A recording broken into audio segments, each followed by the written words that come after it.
আমরা অনলাইনে প্রায়শই এই ঘটনাগুলো দেখি যেখানে কোনো ব্যক্তি রাস্তায় হাঁটছেন এবং তার সামনে গাড়ি আসছে, তা সে খেয়াল করেনি।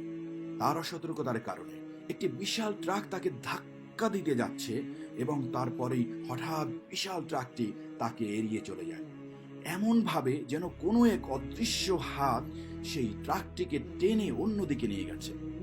বা যে কোনো লোক, তার চারিদিকে কয়েকটি গাড়ির সংঘর্ষ হয় এবং সেই ব্যক্তি ঠিক সংঘর্ষের মাঝখানে দাঁড়িয়ে আছে, তার কিছুই হয়নি। বা কোনো লোক পার্কে বা সমুদ্র সৈকতে হাঁটছে এবং হঠাৎ কোনো কিছু এসে তাকে আঘাত করে, অথচ এমনটা সেখানে হবার কথা ছিল না। একেই বলা হয় কদর, যা আল্লাহর পক্ষ থেকে আপনার জন্য নির্ধারিত করে রাখা হয়েছে। এমন ঘটনা আমাদের সাথে হরহামেশাই ঘটে থাকে। আমরা বাসে করে কিংবা নিজের কারে করে বা রিকশায় চড়ে কোথাও যাচ্ছি এবং হঠাৎ এমন একটি দুর্ঘটনার সম্মুখীন আমরা হই যাতে আমার জীবন চলে যেতে পারত বা অনেক খারাপ কিছু ঘটতে পারত, কিন্তু আমার আশেপাশে তাকিয়ে দেখি আমরা ঠিক আছি আর আমরা বলি সুবহানাল্লাহ, আমাদের আল্লাহ রক্ষা করেছেন। আমাদের যাদের বাসায় ছোট ছোট বাচ্চারা আছে, আমরা প্রায় এটা দেখি যে তারা বিছানা থেকে বা উঁচু কোনো জায়গা থেকে পড়ে যায় এবং আমরা অনুধাবন করি এবং মনে করি যে সে যদি একটু অন্যভাবে পড়তো তবে হয়তো অনেক খারাপ কিছু হয়ে যেতে পারত। এই সমস্ত ঘটনা যা আমরা আমাদের জীবনে প্রত্যক্ষ করি, স্পষ্টতই তা আমাদের আল্লাহর অসীম শক্তির ও ক্ষমতার জানান দেয়। তবে এসব তার ফেরেশতাদের দিয়ে তিনি করিয়ে থাকেন। আল্লাহ বলেন তার অর্থাৎ আল্লাহর পক্ষ থেকে অনুসরণকারী রয়েছে, তাদের অগ্রে এবং পশ্চাতে। আল্লাহর নির্দেশে তারা তাদের হেফাজত করে। আমরা সব সময় জিন বা শয়তান নিয়ে চিন্তিত থাকি, কিন্তু আপনারা জেনে অবাক হবেন যে মানুষের পেছনে শুধুমাত্র একটি শয়তান কাজ করে, যেখানে তার জন্য আল্লাহর পক্ষ থেকে 4 জন ফেরেশতা নিযুক্ত থাকে।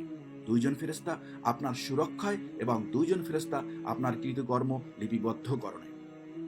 কেবলমাত্র একটি শয়তান যে আপনাকে কুমন্ত্রণা দেয় এবং প্ররোচিত করে খারাপ কাজের জন্য। এর বাইরে যা কিছু আমরা পাই তা আমাদের ভালো বা মন্দ কর্মের ফল। আপনার আশেপাশের পরিবেশ ও কাজ আরও শয়তান বা ফেরেশতাকে আমন্ত্রণ করে। কিন্তু এই 2 জন ফেরেশতা আসলে কি করে আমাদের জন্য? প্রথমত, তারা সব সময় আপনার সাথে থাকে। তারা আপনার সাথে থাকে দিনে, রাতে এবং যখন আল্লাহর পক্ষ থেকে নির্ধারিত কিছু চলে আসে। এই ফেরেশতারা আপনাকে রক্ষা করে, যেমন যে কোনো বন্য প্রাণীর আক্রমণ থেকে যা আপনার দিকে ধাবমান, যে কোনো প্রাণী বা বস্তু থেকে যাতে মানুষ আহরণ করে, যেমন ঘোড়া, গাড়ি।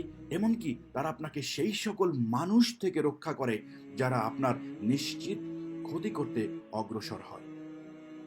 এমনকি ছোট একটি পিঁপড়া যা আপনার কানে প্রবেশ করতে যাচ্ছিল, সেই পিঁপড়া থেকেও আপনাকে রক্ষা করে। যদি আল্লাহর পক্ষ থেকে কোনো দুর্ঘটনা নির্ধারিত না থাকে আপনার জন্য, তবে এই ফেরেশতারা সেই ক্ষতিকারক বা যন্ত্রণাদায়ক বস্তু, প্রাণী বা ঘটনা থেকে আপনাকে বাঁচিয়ে রাখে।